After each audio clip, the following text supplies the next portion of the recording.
Good morning, PT on Ice Daily Show. My name is Dr. Alexis Morgan, and I am one of the lead faculty with clinical management of the fitness athlete, pregnancy, and postpartum. Good morning.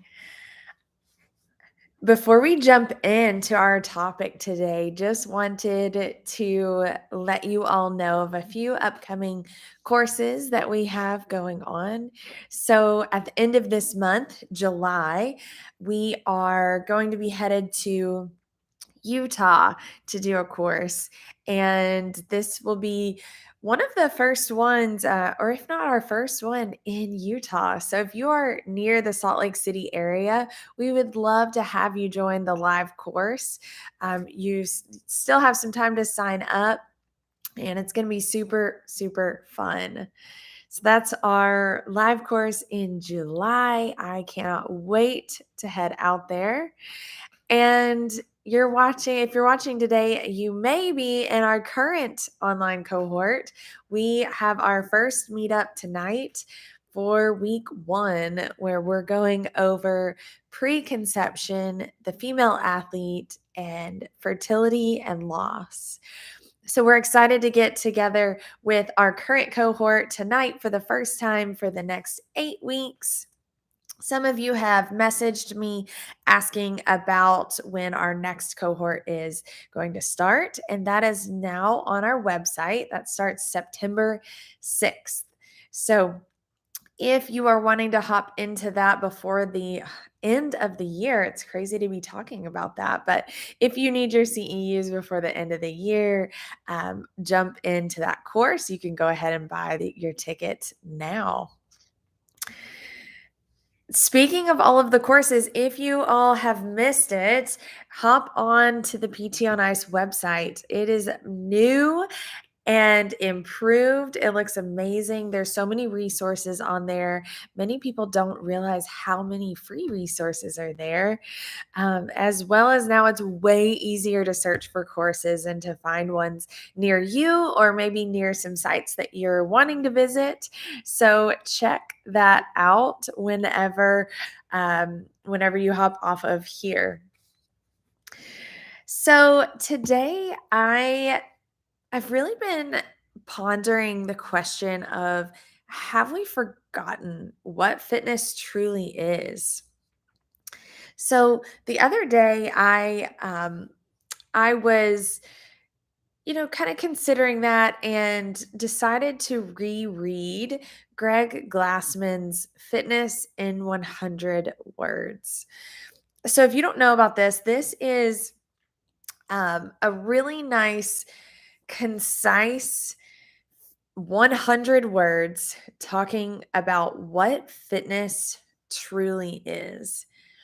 And it's a part of a much longer article from the CrossFit Journal all the way back from 2002. And it's kind of one of those things that every single time you read it, you bring home something new, like something else just kind of hits in a different way. And that's how it was this past week whenever I reread Fitness in 100 Words. And so I figured I would read it to you all today and highlight a few of the things kind of with the pregnancy and postpartum mindset on, trying to highlight to you all some of those things that popped out to me.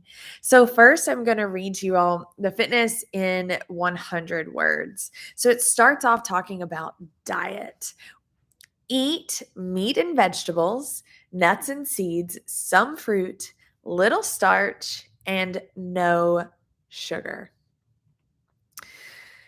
Keep intake levels that will support exercise, but not body fat. All right, let's just pause right here. Recognize that this Fitness in 100 Words, these are verbs. We're talking about right now eating, what to eat, and how much to eat. If you're a listener to us, you know that you have heard several of these things. Now we're in 2022. 2 decades later, and we've got a lot of scientific literature supporting exactly these things. Number one being just eating whole foods. Number two, avoiding sugar. Sugar is such an inflammatory marker. It is such an inflammatory driver of pain, of stiffness, of swelling, of all of these problems that clients are coming to us and having. And so we've got to obviously let them know that they are eating an ingredient that is driving all of these problems, and that's that sugar. So I love that in Fitness in 100 Words, the first thing he talks about is food. And at the end of that sentence on what to eat, the only one thing that he says not to eat is sugar. Keep intake levels that will support exercise and not body fat. Support exercise.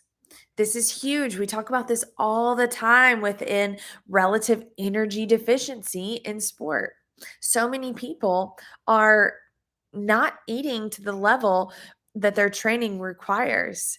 And they're, again, having all of these issues, whether it's urinary incontinence, because we do have data to show that there's a correlation there, whether it's injury, bone stress fracture, recurring musculoskeletal pain, like you name it, there are so many issues that people will come primarily to us to see, and or any other practitioner in the area, and it has to do purely with their not keeping their intake levels to that which would support their exercise. We've got to get that intake level up for so many of our athletes. Fitness in 100 Words starts with the one verb of eat. Our next verb, practice and train. Practice and train major lifts, and then it lists them: deadlift, clean, squat, presses, clean and jerk, and snatch. I love those verbs. Once again, practice and train. Not throw a bunch of weight on there and go really heavy and go really hard every single day of the week. Right? We've got to practice it. Maybe we're going to spend a lot of time under a PVC bar, right? And then we can start adding in more intensity along the way, but we practice and we spend time practicing as we are also then training. These are the common movements. These are the basics. These are the major lifts. And we all, as physical therapists, as providers, we need to understand all of these. And that's where our clinical management of the fitness athlete courses really all center on. We are all, whether it's pregnancy and postpartum, whether it's essential foundations or advanced concepts, we are talking about these major lifts. We're breaking them down. We're talking about how to modify for the pregnant athlete. We're talking about how to get them back postpartum when their bodies are so different. These are the basics. Our athletes have to understand, they have to be able to move their body. They have to be able to do the basics well. Experts do the basics well. Athletes have got to be able to learn, understand, and move the basics. All right, I'm moving right along, talking about mastering basics. That's the next part. Master the basics of gymnastics. And then we list the gymnastics. So we've got pull-ups, dips, rope climb, push-ups, sit-ups, presses to handstand, pirouettes, flips, splits, and holds. These are huge, especially in the postpartum realm. We're talking about return to pull up. We're talking about return to sit up. These truly are the basics. And when we're talking about basics, we're also talking about in life. Like, we've got to be able to push up off of the floor. We've got to be able to do a sit up maybe even waited with a baby to get up off of the couch, right? These are the basics. And so we need to spend time mastering those, understanding those points of performance. And again, sometimes that means that we're not doing it under high intensities. We're just practicing. Maybe we're playing, having fun with fitness, right? So, mastering the basics of gymnastics is next. Finally, we're going to talk about the need for biking, running, swimming, rowing, etc. Hard and fast. Greg Glassman makes the argument in this 2002 journal, in this article, about how we need to be training hard and fast, not long and slow. When we train hard and fast, we have no other losses of our speed, of our strength, of our agility.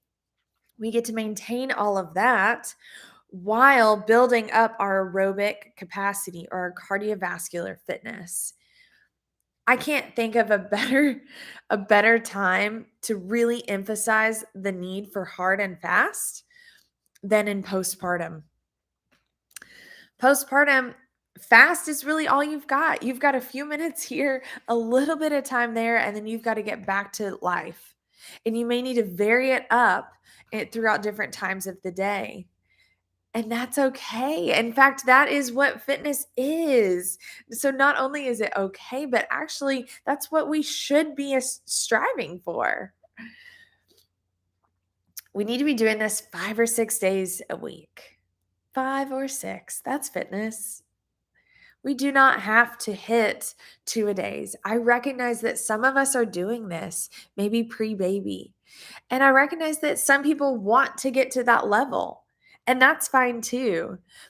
But again, we talk about that fitness. We talk about mastering all of these basics first and recognizing different constraints that we may have in different periods of our life.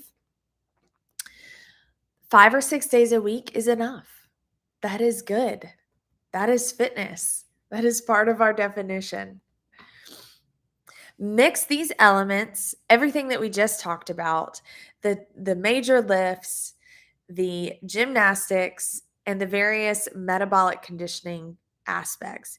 Mix these elements in as many combinations and patterns as creativity will allow. Routine is the enemy. Again, we should truly highlight this for our postpartum moms. Routine is the enemy. That's wonderful because there is no day that is alike from another in a postpartum world with a newborn, with a baby, with any kids. There is hardly routine. We all strive for it. We want that, right? And recognize that our fitness does not have to have that. And we can celebrate that. Keep workouts, again, short and intense. Wonderful news for postpartum. And then regularly learn and play new sports. Learning and playing, using our bodies in different ways than we're used to is so good for us. It gets us out of our head. It gets us just having fun. It's so important. So that's fitness in 100 words. That truly is our foundation, and especially if you're a CrossFitter, like this is our foundation of what fitness is. And I think maybe it's time that we start reminding ourselves and reminding our clients what fitness is, what our definition that we agree upon is, because as it turns out, your pregnant or your postpartum athlete may actually be following very similar to this. And they may not be happy with it because they're seeing what they used to do or they're seeing their other friends. And when we can remind them, hey, you're doing exactly what the definition of fitness is, they can feel really good about their workout routine. Or maybe it's someone who's really not doing anything at all. She wants to, but doesn't have time to get to the gym, to be there an hour. There's no childcare. Go back home. She's working, got to figure out like all of the things. Can't figure out how to possibly fit fitness into life. And that's where we can say, okay, let's just practice with a broom at home, some of these major lifts, or let's go through some of the basics of gymnastics. These are various ways that we can help people work on their fitness and go back to the basics and truly become fitter on the other side of it. It doesn't always, fitness is not going to look like the same thing through every single phase of our life. And I think that's a really good thing. Routine truly is the enemy, and we do need to be constantly varying it up. And that's within one workout, constantly varied. That's within a week of training. But zoomed out even further, that's constantly varied throughout life. We're going to have chunks of time in our life or within a decade or within our lifetime that it's going to look different, that it's going to be varied from one to another. And that is normal, and that should be celebrated with us. So I hope this hit home for you all. I'd encourage you to go read that yourself. Read the full article that comes along with this. Again, that's from the CrossFit Journal in 2002 by Greg Glassman. Wonderful article. We highly recommend it, and we all strive to practice by that in our fitness regimens as well. So have a wonderful Monday. Have a great week. I hope to see you out on the road or in our course sometime soon. Take care.